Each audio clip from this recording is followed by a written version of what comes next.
حقیقت میں موت کو لوگوں نے سمجھا ہی نہیں، اسی لیے موت سے کراہیت کرتے ہیں، موت سے نفرت کرتے ہیں۔ بس میں آج ایک بات مکمل کروں گا مختصر میں کہ مومن کی موت کیا ہے۔ اب تک جو تم نے سنا ہے کہ مرتے وقت یہ ہوتا ہے، یہ ہوتا ہے، وہ بھی حق ہے، لیکن کچھ اور بھی ہوتا ہے۔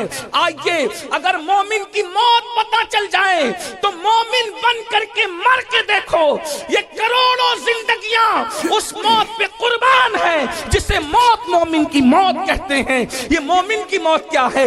آئیے بخاری شریف کتاب الزہد کی حدیث پاک کا وہ آخری ٹکڑا مومن کی موت کے بارے میں۔ مگر مومن سن لو کون ہے۔ ایک بات کہوں مومن کسے کہتے ہیں؟ ایک جملے میں کہوں، مسلمان وہ ہے جو اسلام میں داخل ہو جائے، مسلمان وہ ہے جو اسلام میں داخل ہو جائے، اور مومن وہ ہے جس میں اسلام داخل ہو جائے۔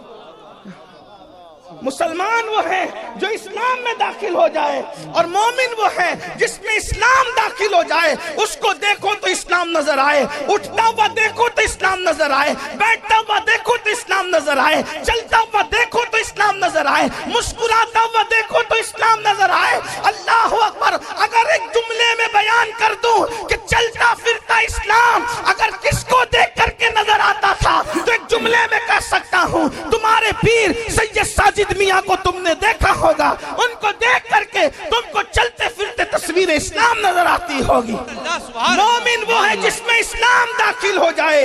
ہم تو اسلام میں داخل ہو کر مسلمان ہو گئے ہیں، مومن کب بنو گے؟ اسلام پسند تو ہوئے ہو، اسلام پسند تو ہوئے ہو، اسلام پابند کب بنو گے؟ مومن کی موت کیا ہے؟ سن لو مومن کی موت کسے کہتے ہیں۔ مومن کی موت کتاب الزہد بخاری شریف کی حدیث کا وہ آخری ٹکڑا جو بار بار ہم اپنے جلسوں میں سنتے ہیں۔ اللہ فرماتا ہے میں اس کے ہاتھ ہو جاتا ہوں، اس کے پیر ہو جاتا ہوں، اس کی آنکھ، یہ آپ سنتے ہیں۔ اس حدیث کا آخری ٹکڑا یہ ہے، حدیث قدسی ہے۔ اللہ فرماتا ہے مجھے کسی کام کے کرنے میں تردد نہیں ہوتا۔ سن لیں مومن کی موت کیا ہے۔ اللہ فرماتے ہیں مجھے کسی کام کے کرنے میں تردد نہیں ہوتا۔ تردد کسے کہتے ہیں؟ میں اس کو اللہ کے لیے ابھی بیان نہیں کر رہا ہوں، لیکن ہم اپنی زبان میں تردد کہتے ہیں، ملانے کے لیے نہیں، ابھی اس سے ہٹ کر کہہ رہا ہوں۔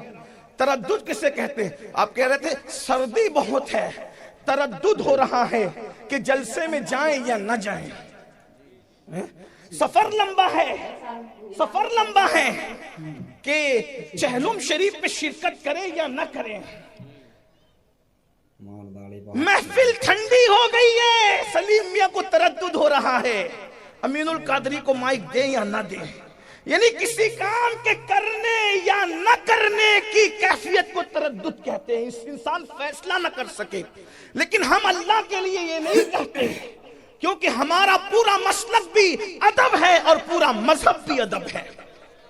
مگر آپ سمجھ چکے ہوں گے ملانے کے لیے اللہ فرماتا ہے، خود فرماتا ہے کہ مجھے کسی کام کے کرنے میں تردد نہیں ہوتا۔ اگر اس کو سمجھانے کے لیے کہیں تو یہ کہہ سکتے ہیں وہ رات کو دن میں بدل دیتا ہے، تردد نہیں ہوتا۔ آبادیوں کو ویرانے میں بدل دیتا ہے، تردد نہیں ہوتا۔ اللہ اکبر! کشتیوں کو طوفان سے ٹکرا کر کے ختم کر دیتا ہے، تردد نہیں ہوتا۔ پیدا کرنے والی ماں کی جان نکال کر کے بچے کو، ایک لمحے کے بچے کو یتیم کر دیتا ہے، تردد نہیں ہوتا۔ دھوپ میں بارش برساتا ہے، تردد نہیں ہوتا۔ زمین سے پودا نکالتا ہے، تردد نہیں ہوتا۔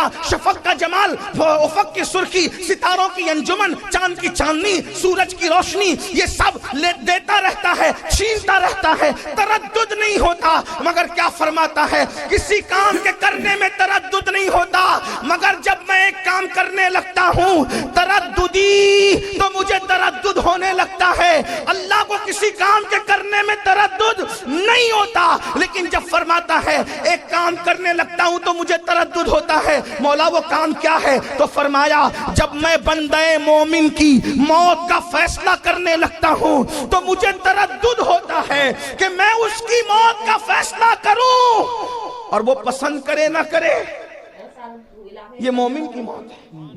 یہ مومن کی موت ہے. موت مومن کے وقت قدرت فرما رہی ہے مجھے تردد ہوتا ہے. پھر مولا تو کرتا کیا ہے؟ کیا کرتا ہے؟ تو فرماتا ہے میں اس کے پاس اپنے فرشتوں کو بھیجتا ہوں. یعنی تم عرس کا میلہ بعد میں لگاتے ہو، اس کے پاس فرشتوں کا میلہ پہلے لگتا ہے. ہاں سردی کے اس موسم میں صابر پاک کی زمین پر بیٹھنے والوں کو نہیں کہہ سکتا کہ اس پہ سبحان اللہ بولو، لیکن اتنا ضرور کہہ سکتا ہوں کہ سردی کتنی ہو عشق صابر کبھی دل کو ٹھنڈا نہیں ہونے دیتا. اس لیے کہ عشق کی آگ تو جہنم کی آگ کو بھی بجھا سکتی ہے. اے عشق تیرے صدقے جلنے سے چھٹے سستے، جو آگ بجھا دے گی وہ آگ لگائی ہے. نعرہ تکبیر، نعرہ رسالت.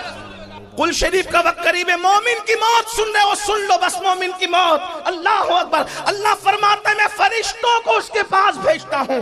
اس مضمون کو قرآن یوں بیان کرتا ہے. حضرت مجاہد اس کی تفسیر میں بیان کر رہے کہ یہ مضمون کیا ہے. قرآن کہتا ہے ان الذین قالوا ربنا اللہ ثم استقاموا تتنزل علیہم الملائکہ الا تخافوا ولا تحزنوا وابشروا بالجنۃ التي کنتم توعدون.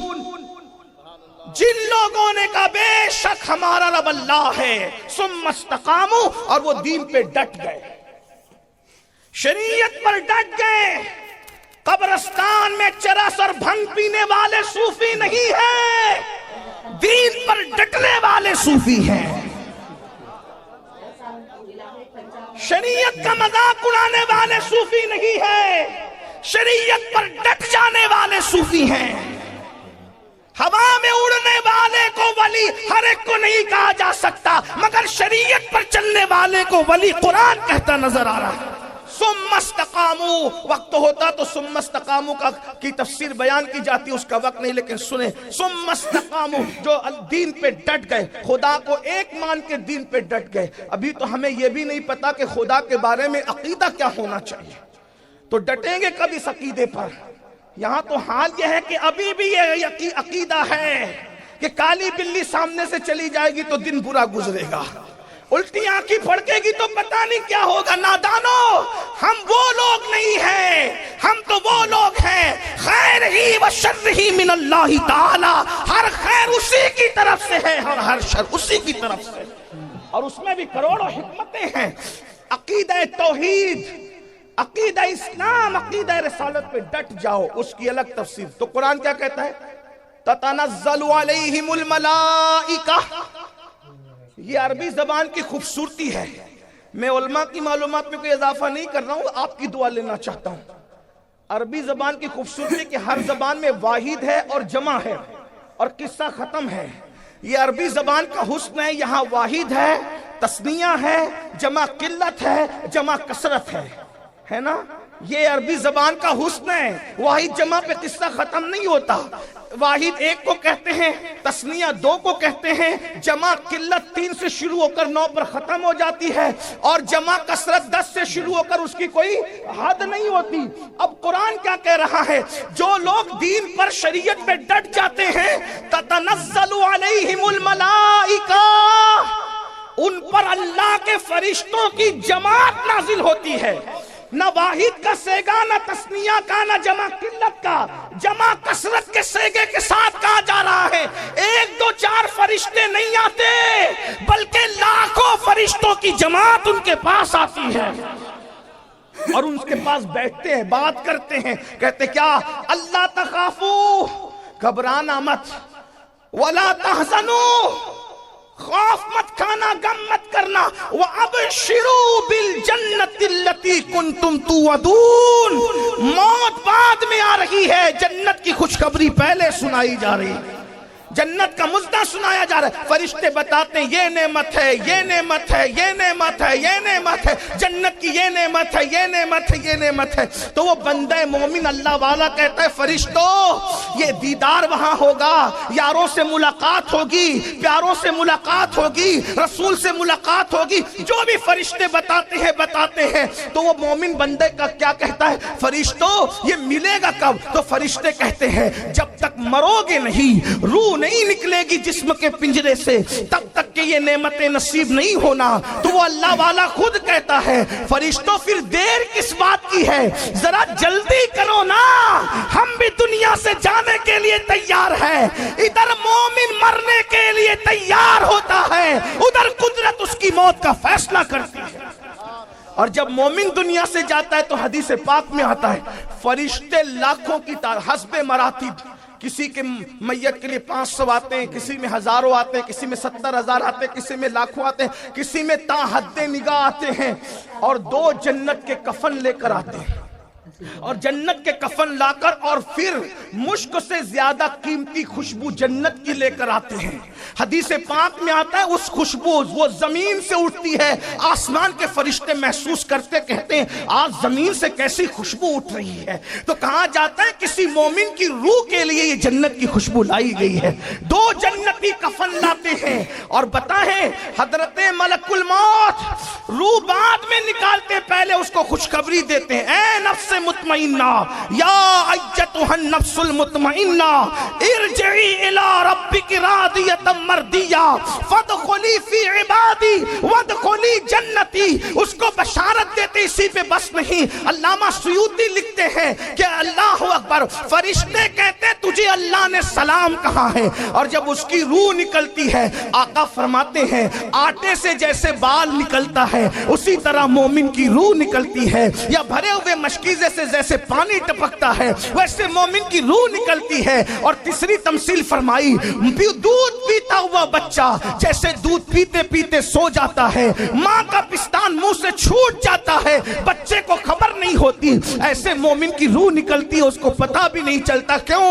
اس لیے کہ ادھر روح نکل رہی ہوتی ہے، ادھر جس کے عشق میں جان دے رہا ہوتا ہے اس نبی کا جلوہ سامنے ہوتا ہے۔ میرے امام کہتے ہیں جان تو جاتے ہی جائے گی قیامت، یہ ہے اب یہاں مرنے پہ ٹھہرائے نظارہ تیرا، ارے حسن یوسف موجود ہو تو انگلیاں کٹنے کا درد نہیں ہوتا، حسن مصطفیٰ موجود ہو تو روح نکلنے کی تکلیف کیسے ہو سکتی؟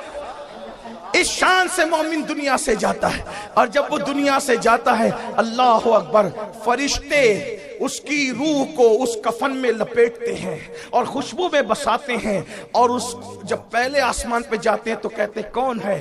تو دنیا میں جس نام سے اس کو پکارا جاتا تھا اسی نام سے اس کو بتاتے ہیں، اور سارے فرشتے اس کے لیے مغفرت اور رحمت کی دعا کرتے ہیں، یہاں تک کہ سدرۃ المنتہا تک اس کی روح پہنچتی، خدا کے دربار میں اس کی۔ یہی تو بات ہے، دنیا میں کوئی مذہب ایسا نہ ملے گا جو موت کے دن خوشی مناتا ہو، اور نہ کوئی مسلک ایسا ملے گا جو موت کے دن خوشی مناتا ہو۔ مذہب میں اسلام ہے اور مسلک میں صرف اہل سنت و جماعت ہے۔